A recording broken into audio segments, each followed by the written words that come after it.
Hello, my name is Francis Pindar, and you are watching or listening perhaps to the Salesforce Posse podcast, where I speak to Salesforce industry influencers to gain a better understanding of how to excel in a career path from a Salesforce admin or developer to an architect. Now, in this conversation, I recorded it at London's Calling, which is an event I run where around 900 people descend on London to learn more about Salesforce. And it is a brilliant event.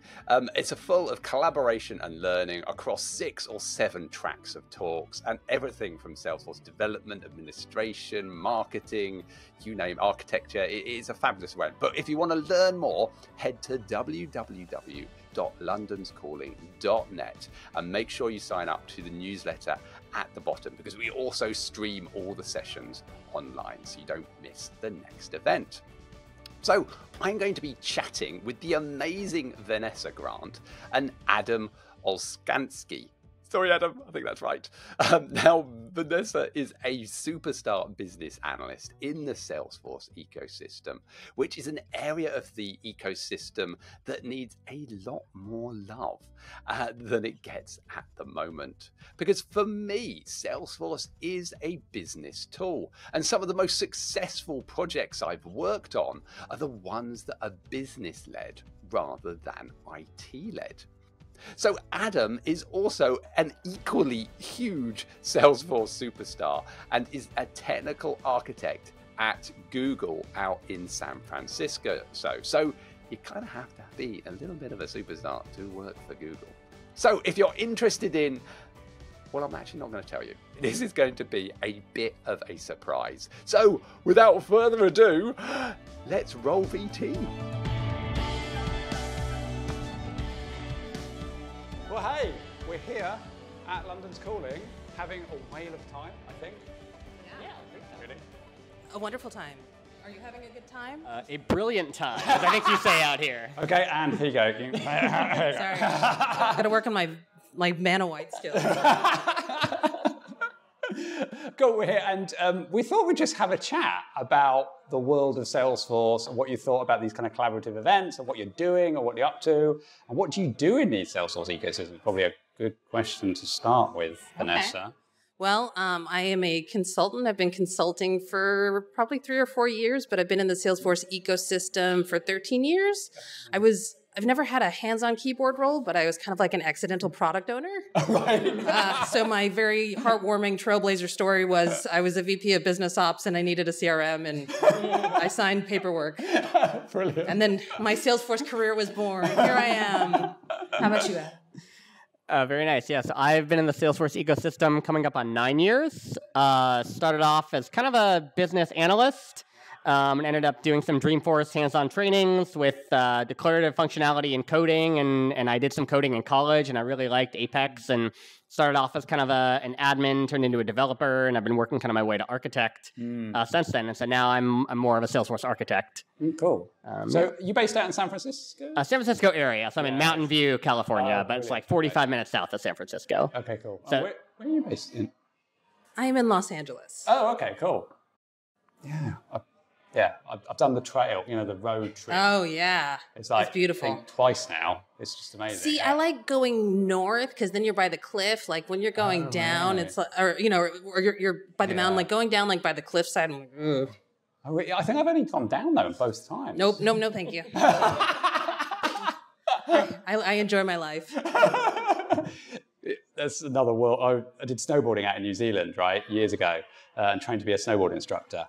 And back then, the roads were mighty sketchy. It would rain, and you'd be kind of on mud going down these hairpin. It's like a completely different level of crazy. That's kind of how I felt when I had Josh Matthews from the Salesforce Recruiter pick me up at the airport to go to Tahoe Dreamin'. Oh, yeah. But he picked me up in like a sports car, and we're like going on. I was like, used to doing it like every day. It was in the dark too, and I was like. Sorry, Josh.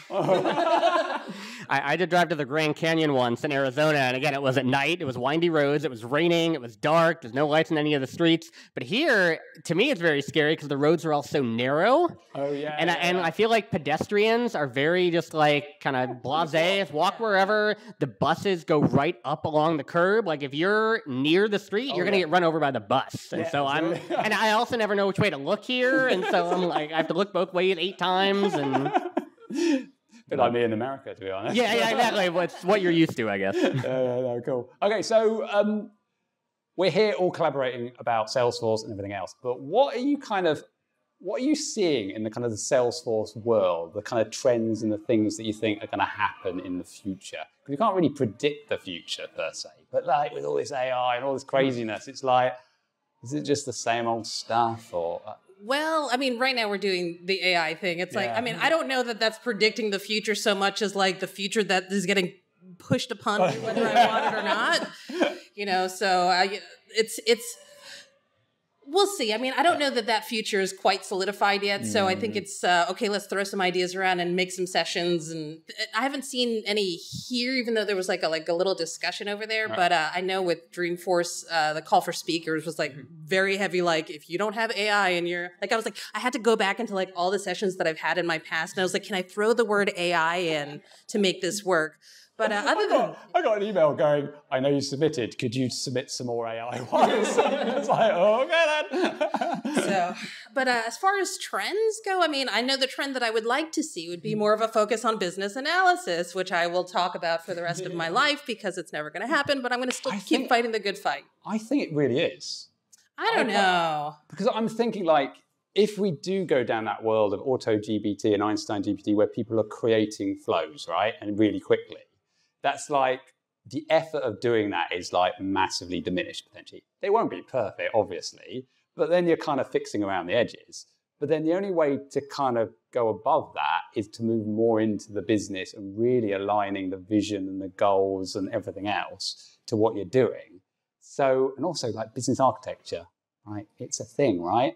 Why isn't it more widely, you know, thought of in the Salesforce ecosystem? Well, I think there will have to documentation of Salesforce orgs and connecting those to the business functionality that they're tied to will, I think, really help prompts in the future, really help with those. Exactly. I mean, you need that. Having a pile of technical debt, especially if you've got AI looking into your orgs, is not, you know, is not necessarily going to get you the results that you want. So maybe it's moving in that direction, like because of AI, but like, I'm still irritated about like no BA tracks at Dreamforce or TDX. Like it's not even like a radio button. I'm like, whoa, what do you do? So. But it's like, it's a business tool, right? It is, I just don't get it. So when I started in the Salesforce ecosystem 2014, I feel like it was like the era of the Salesforce developer. It was, you know, the Steve Ballmer developers, right? And then we kind of moved into the era of the Salesforce admin, and we had the admin keynote, and Parker was really big into that. And then we kind of moved into architecture, and Parker's leading the well-architected initiative and things like that. And I feel like now we're kind of moving into some of the other things, right? All the tools are there, and now we're focusing on some of the business analysis, some of the design, some of the AI, right? I've seen multiple presentations, including yours, that have had AI-generated images. I definitely missed the bullet point about add AI into your Dreamforce talk, so mine are going to get rejected already. But I think that's kind of the next era, and everyone doesn't really know what it's going to be yet, and so we're kind of discovering it as we go along. And to your point, it's less about predicting the future. We know AI is coming, AI is here. What shape that takes is still, I think, to be determined, though. I think it's kind of exciting because everybody's at that same level, right? You know, you can learn a lot about AI and be an expert, right? Because there's not a lot of time that's kind of elapsed since then. Everybody's trying to find in their feet. Well, what I'm excited about, because I had a conversation last week, Elements had a panel, and one of the things that came up, which I'm actually excited about, is the idea of AI helping to kind of accelerate learning. Like I'm not much of a hands-on keyboard person, but that I might be able to use AI to maybe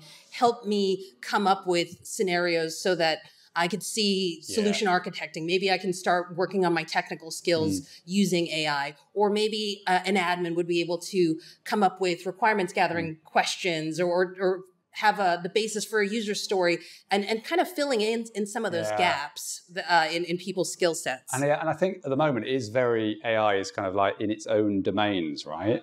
And slowly we're kind of linking it into using a Salesforce org as the data, informing that AI. But then, if we're going in further, it's like, well, actually, the company as a whole and how you write those user stories based on the goals and what people are doing. And like my kid is going to school for the first time in September, right? He's 5 years old, or will be. And he's going to school. And I'm like, oh my God, like AI could look at him and go, he loves trains. I give it the goal of get him an A star at this, grade in maths or whatever it may be. And the AI is constantly trying different ways of training and teaching that really resonate with him to find that customizable path through to get that goal. So I think like for training and that, and if we bring that on the business side with that, I think that's going to be incredible. I think it's definitely going to be a skill, though. Like, I think even now, if you talk to ChatGPT, if you ask it, hey, give me some user stories, versus if you say, as a business expert, give me some user stories, you're going to get a different answer. So knowing when to contextualize, what search terms to use, how to talk to it, I think that's going to be a skill in and of itself. Yeah, and I think this is where it's kind of that elevation into the business and stuff like that. And this is why I think it's like you're now got to start actually, rather than the tech speak, you're kind of abstracting a bit further up on actually being able to ask the right things to get the right solutions. And that might just push that more into business architecture. Or we all become architects ourselves, right? Everybody's an architect. Yeah, exactly. Yeah, we talked about, I think you mentioned like design architecture, business architecture. There's different, types of architects, and you don't have to be a certified technical architect or whatever to still call yourself an architect and provide value there. Yeah, exactly. And also there's so many other skills to an architect, right? It's the softer skills of convincing people and, working out, is this the right way of doing it? Am I completely going crazy or whatever it may be? But yeah, I think it's going to be an interesting road. Yeah. I mean, I don't know. I personally am already kind of exhausted because I'm like, there's so much I needed to learn in regards to Salesforce already. I was like, AI on top of that. Just like throw it on the list. I'll maybe after Flow. Yes. Yeah, that's kind of where I'm at too. It's like, all right, now I have to go learn AI, and where do I start, and how do I apply it to my day job? And there's still so much to learn on the architecture side. And so where do you kind of prioritize that for sure? Yeah. No, I think it's cool. Right. What else do you want to talk about? I don't know. I guess maybe fascinating. Yeah, sharing some of the knowledge. So some of this started. So I mentioned I have a website called Adam to Architect, and I got an email one day from admin to architect, and I was very confused. Like, why is my own website sending me an email? But of course, it's Francis's tremendous resource, and so I just found that very amusing. But I think that also goes to show there's so many paths to becoming an architect. Whether you're coming from an admin, from a developer, different type of architecture, business analyst, and also maybe from an architect, adding some of these other skills, architect to AI expert, things like that. There's so many different paths you can take. And also I think there's so many different niches and areas of it. It's like I can be a financial services architect in Salesforce, right? Or I could be this other industry. And that's like going back to that business architect, knowing that business speak, knowing what that means so you can really architect good solutions. So I think there's a zillion paths, isn't there, to becoming an architect. But yeah, thank you so much. It's been fascinating. Hope you've enjoyed it. Yes. Yeah, thank you for having us, Francis. Yeah, cool. Thanks for having us. Well, welcoming us to your wonderful country. Cheers. And see you next year, yeah? Yeah, that'd be lovely. No promises. We can do. Cool, thanks a lot. All right, thank you. Thanks for watching or listening to the Salesforce Posse podcast. Now, please, if you like or what you see or hear, then please rate this podcast in your podcast player, as it tells me that there are people out there that actually are listening to this and that it's useful to them. Also, it helps the podcast algorithms to kind of elevate the podcast in the different podcast directories, which will be really helpful for me as well. And finally, if you do have a question that you want to ask on the podcast, then head to salesforceposse.com/message and maybe you'll appear in the next podcast. But apart from that, thanks for listening, and until next time, ta-ta.